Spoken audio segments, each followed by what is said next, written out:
Yo, what is up, guys? It's Pedro here. The Washington Commanders just tied to the New York Giants 20-20 in overtime. Honestly, I don't know how I feel about this, but gonna talk about it anyways. If you guys are new, make sure to subscribe for Washington and NFL content. Trying to get to 10,000 subscribers by the end of the year, about 400 away. Honestly, just kind of speechless after that game. It just after Graham Gano misses a field goal. The roller coaster emotion that game was just absolutely insane. In the beginning, you're like, man, this is going great.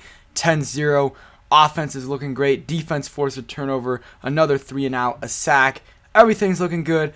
And then in the second quarter, it just all goes downhill. And kind of the same thing in the third quarter. And they start playing a little bit better in the fourth quarter.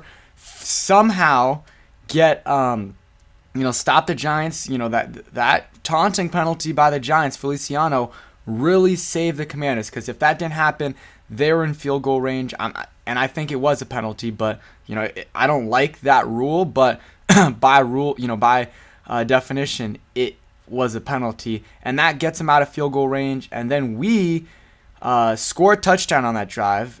Amazing drive. Heineke had some clutch plays. 4th and 4. Jahan Dotson, man, we'll talk about that, but amazing catch and run by him. And then we score. We stop the Giants. I mean, Danny Johnson almost makes an interception to seal the game we would have probably won if he makes that, because then we go in and get a short field goal. But then it's just so many different emotions. Then we almost score at the same time. It is what it is. The end of the game was crazy. And then you go into overtime. The Giants are going down the field. They end up punting. And then, man, this is where it's like, okay, for a lot of the game, we didn't deserve to win, but we were right there. Brian Robinson runs, I think. He has a 5-6 whatever yard run. Gibson maybe had a run as well. And then Curtis Samuel's a 21-yard run, and you're like 4 to 5 yards away from the field goal range that the Fox has for Joey Sly, which I think was like 57, 58. And then you run on first down, which I kind of agreed with. And then I think that's what happened. So many things happen in this game that it's hard to remember everything. And I think they try to run again on second down, which I agree with again. But the play call, wasn't great. But Logan Thomas just completely whiffed on his block on Kayvon Thibodeau, who had a good game. But also, did he really even have that good of a game? Because we just weren't blocking him. We just were, he had a free lane to the quarterback every time. But that lost us like a yard or two. And yeah, if that doesn't happen, if Logan Thomas makes his block, maybe Brian Robinson gets 1 to 3, 4 yards, and we're in field goal range.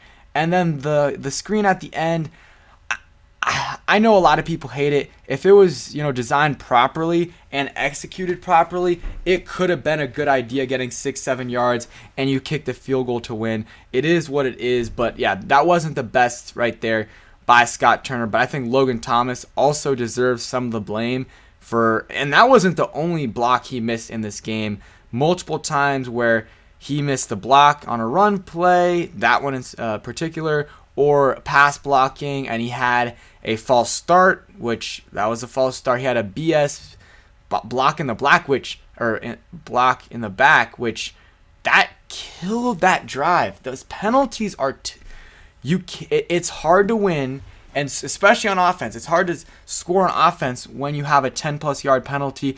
I do not think that was a penalty at all. But still, it can't happen, and that cost the Commanders. That ruined their drive.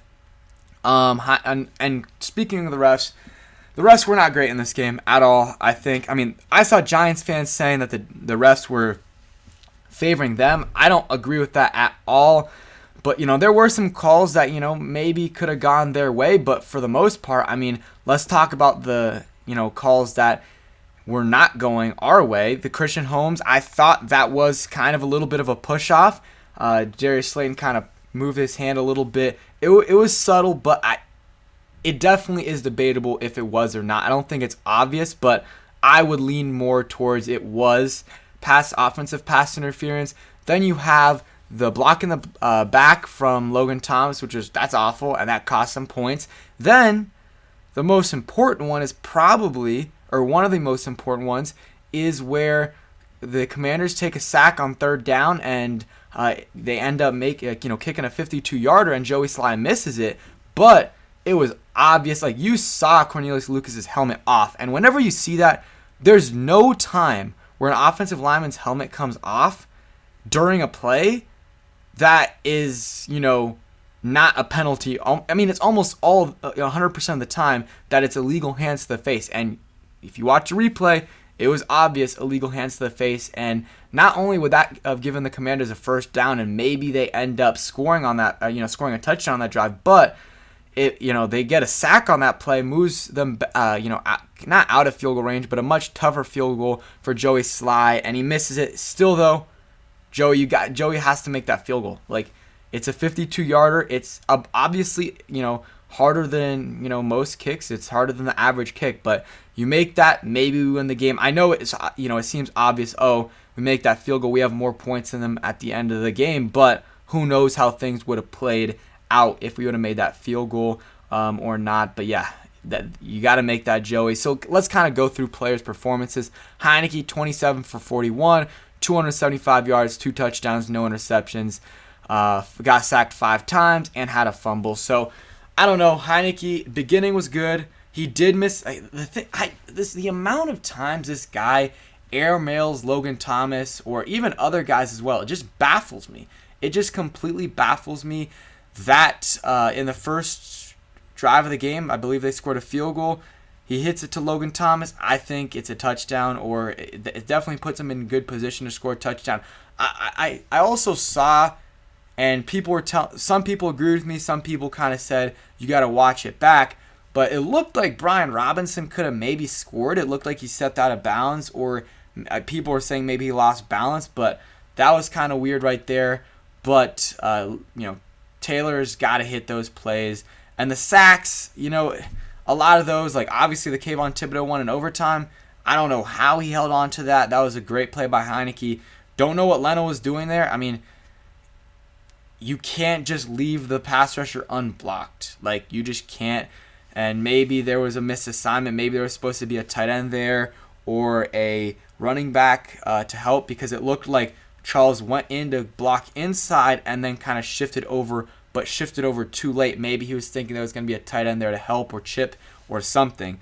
But Leno, I don't know. He didn't have a great game. But offensive line as a whole did not have a great game. Sam Cosmi, story of his life, gets injured again. Ankle injury ruled out. I don't know, man. It's just a lot of injuries with him. I don't know how much longer. It's just a lot of injuries. And it's starting to become a common theme with Sam Cosmi, these injuries. So hopefully he's okay. And they put in Wes Schweitzer. He was all right. Tyler Larson sucks. It looks like a bad injury. Unfortunate. Hopefully he's okay. Before that, he wasn't playing great. Nick Martin, of course, isn't going to be better. That just sucks, though. Chase Roulier pretty much out for the year. And then Tyler Larson looks like he might be out for the year. And then now you got to go back to Nick Martin, who's not good at all. Not good at all. So Heineke, I don't know. He's just got to be better before the last drive of the game. Like not all of his yards, but a lot of his yards came on that last drive. Like 85, 90 of those yards came on that last drive or I guess second to last drive of regulation.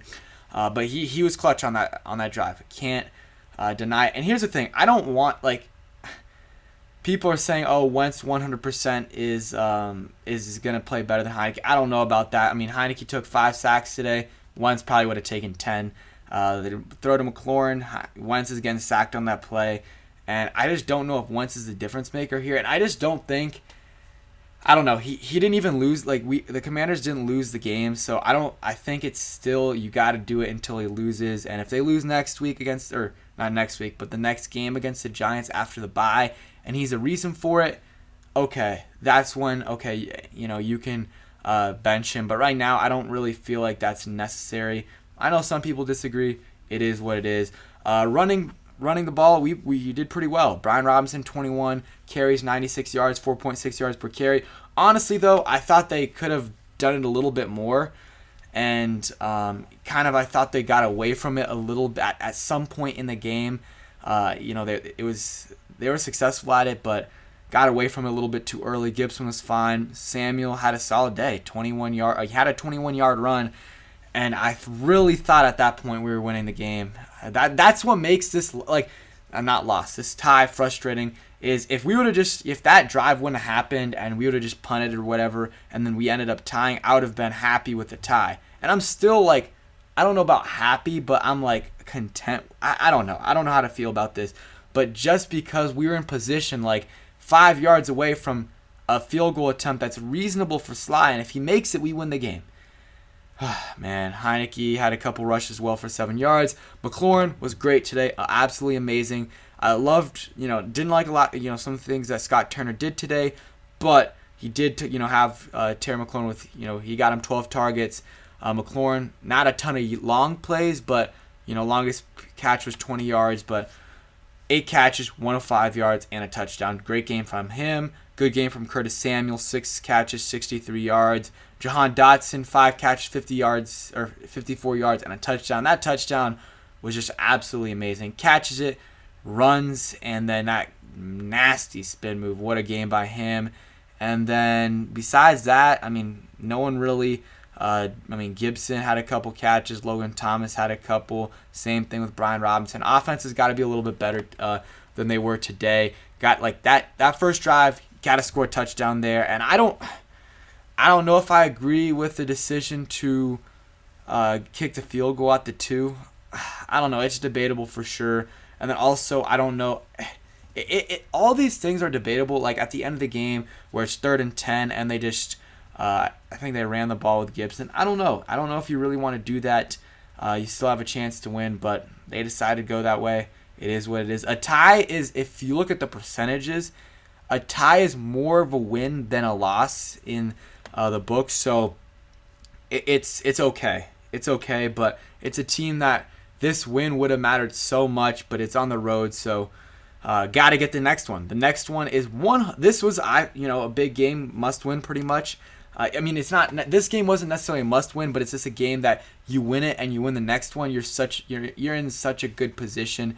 But if they win the next game against the Giants, they'll be in a solid position. They'll just have to win one more game. It doesn't matter against who, and they'll be in the playoffs. And the Browns did not look good today with Deshaun Watson. And who knows if we beat the Cowboys. But, man, I'm disappointed. I'm disappointed. Going to the defense real quick.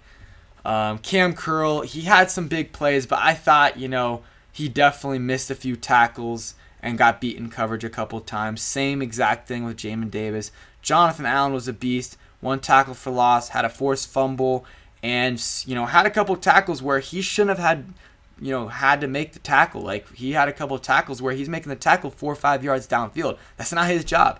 But it was either Jamin Davis or Bostic or Curl who just, didn't make the play they needed to make.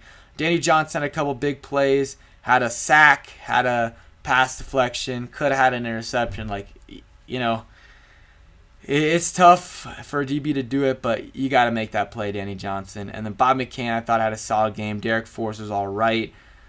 Christian Holmes got burnt. I thought Benjamin St. Juste being out wasn't going to be a big deal. It clearly was, but I thought they would have Kendall Fuller on Darius Slayton. I don't know why they didn't. I don't know why they didn't. And, Darius Slayton was cooking up Christian Holmes. We actually got lucky that he dropped that pass, I think, at the end of the 4th quarter. But Christian Holmes was terrible. He had a good tackle, but that's really it. So hopefully Benjamin St. Juste is back after the bye, or else we're in trouble. And, the cornerback depth just isn't great. Deron Payne, amazing game. 2 sacks. I think is up to 8.5 sacks on the year. And Kendall Fuller was good. I didn't really see him getting beat. And then the Casey Toole was solid. And then the special teams penalties. Percy Butler, gotta know, what are you doing, man? The simplest rules. You're a special teamer. You don't play defense. You might play a few snaps a game.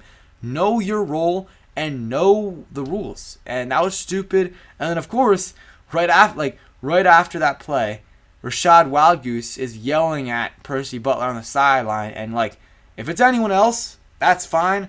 But Rashad Wildgoose had 2 penalties on his 1 special teams play. You know how hard that is to do? That's embarrassing. He had an offsides, and I think it was a block in the back. Like, you have no right to talk. And then Montez Sweat got hurt with a concussion, so that sucks. But it looks like as long as it's not terrible, he'll probably be back for the next week's game. John Ridgeway, I thought, was honestly pretty solid. Trying to look at the Giants. Daniel Jones is killing us on the ground, 71 yards, but Saquon really wasn't, except for a couple plays, that touchdown and a 21-yard run as well. So Commanders 7-5-1 in the year. Likely gonna have to win 2 more games next week against the Giants, or next game against the Giants is absolutely a must-win. I don't think they'll make the playoffs if they don't win that game. So, or if they don't win that game, it's going to be much harder. 7-6-1. You're going to have to win 2 of your next 3 games, and those are tough games. 49ers, Browns, and Cowboys. So that is it for today's video. Hope you guys enjoyed. I still don't know how to feel about it. It's going to take me a while to process this, but at the end of the day, we got a little fortunate. Like, a lot of plays. Graham Gano missing that field goal, just a lot, the taunting penalty, a lot of things. But it is what it is, guys. Peace.